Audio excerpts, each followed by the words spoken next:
What's going on, guys? So follow up to the Shawn Rhoden incident. They have released official court documents on this, and I was on the screen at the beginning of the video. You guys can read it on your own if you want. A lot of details in it. And they left out her name, which I think is really, really good, because I've read some of the comments about, even some of the comments on my own videos, where people are like, she's lying, she's just doing this to basically prevent Shawn Rhoden from competing in the Olympia. And I'm going to be honest, I think that's absolutely ridiculous. That's not how the legal system works. They don't just arrest people for no reason. Anyway, but that's up for you guys to decide. You guys can read it and decide that for yourself. I'm not going to reiterate that. I talked about it in my other video. But where I'm going to go with this is that people are saying that this is something that shouldn't be talked about. And I disagree severely. I think it's something that needs to be talked about, because if it was any other professional sport, let's say it was, I'll give you an example. Tiger Woods, for instance, he didn't even do anything that severe. He cheated on his wife, okay? And everybody talked about it. Made him sound like he was a horrible human being. So take a case that's significantly worse. Why should we not talk about it? I don't think that's a very good reason at all. And his fans are disappointed. But you know what? That's a part of life. People are acting like they know this guy. They've gone out with him before, and quite frankly, all these people commenting on my videos, I guarantee none of you guys have ever met him. Most of you guys probably never had a conversation with him. You've probably even seen him in person besides videos. Guess what? People can portray themselves in amazing ways on the internet.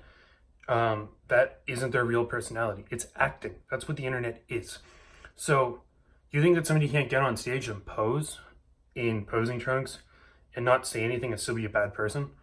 It's kind of concerning, honestly. They can be that manipulated and believe that somebody's a good guy based on a video when you've never even met them. So I don't think that argument's valid. They were like, he seemed like a really nice guy. And then you go on to the people that actually knew him. They said there's a lot of hearsay that he wasn't. This was not abnormal behavior for him. He's always been aggressive towards women, etc. So I think that people need to take their view of him as a fan and put that aside in this case, because really what you think of him as a bodybuilder is completely irrelevant. I can go to another sport. I can go take the best soccer player in the world, and you can be blinded by the fact he's the best soccer player. Well, that's fantastic. It doesn't make him a good person. It just means he's good at a sport that he does. That's all that means. And unfortunately, the bodybuilding world, a lot of these guys are not the best people. And you have to, I'm not saying that because I like the sport, don't get me wrong, but look at the type of person that goes and abuses severe amounts of drugs, taking a ton of androgens to make you aggressive or more aggressive. And you think that the majority of people that are willing to do that through their body are actually good, sane human beings? That's not the reality of the situation. And I'm not going to make accusations. I'm going to wait and see how the case plays out. But it kind of scares me that the people following the sport are so closed-minded to the idea that somebody can actually do something wrong and somebody can actually be at fault, and that their hero, the person they look up to, isn't who they think they are. Because people don't think for themselves, and they look at what they see on the internet and they just believe that everything's true. Wake up, guys. That's not the reality of the world. That's not how the world works. And this whole innocent till proven guilty thing, that's great in court. That's yeah, if you're going to go to jail, yes, innocent till proven guilty. But in the real world, that's not how people look at situations. If I know somebody did something, I can't prove it. And let's say they're my friend, and let's say they said something. Let's say I have a friend, or let's say I'm in a business deal, and I know for a fact that somebody screwed me over, and I can't prove it.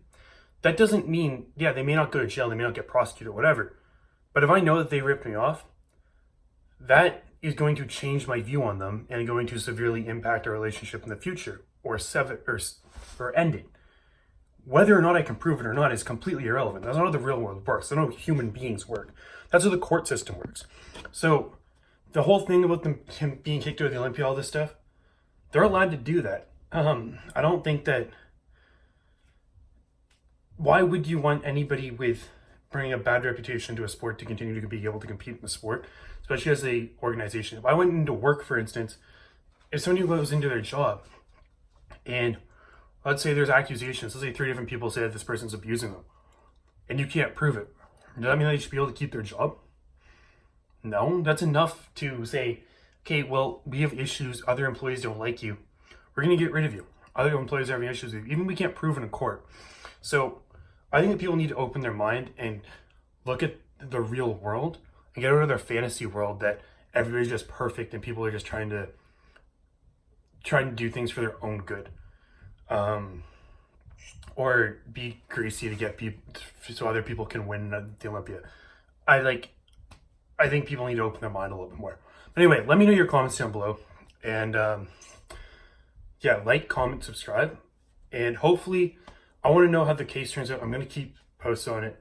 But honestly, I think that we do need to talk about it. And people should actually open their eyes and realize that the way that somebody portrays himself isn't always the way that somebody is. And that's a good lesson for anything in life. Dig below the surface. If you don't know somebody personally, if you don't actually have any experience with them, don't trust everything that they say. So anyway, I appreciate all the support, and I will talk to you guys soon.